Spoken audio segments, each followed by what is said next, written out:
how to join the official Blox Fruits server on Discord. Hi everyone, welcome to the channel. In this tutorial video, I'm here to help you to join the official Blox Fruits server on Discord. Do watch the video till the end and subscribe for more tech and tips videos. First, launch Discord application on your device. Do sign into your account. Now tap plus button at top left corner of the screen. This will take you to the Create Your Server section, where you have to tap Join a Server at bottom of the screen. Now tap on Invite Link box and here type in Blox Fruits. Once you have done that, click on Join with Invite Link button.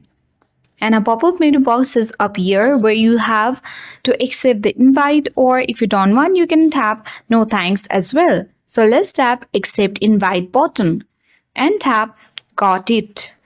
As the server is currently full, you are not able to join the official Bloxfruits server on Discord right now, but later you have to try it and you can easily join the official Bloxfruits server on Discord. So let me make you aware that once you're on the server, you can click on the arrow at bottom right, go on verify over there, and then after the verification button has been appeared, tap on verify and then you will be successfully verified. Now you can easily chat with the peoples on the server. So that's it. I hope this video was helpful. If it was, then do like, share, comment, and thank you for watching.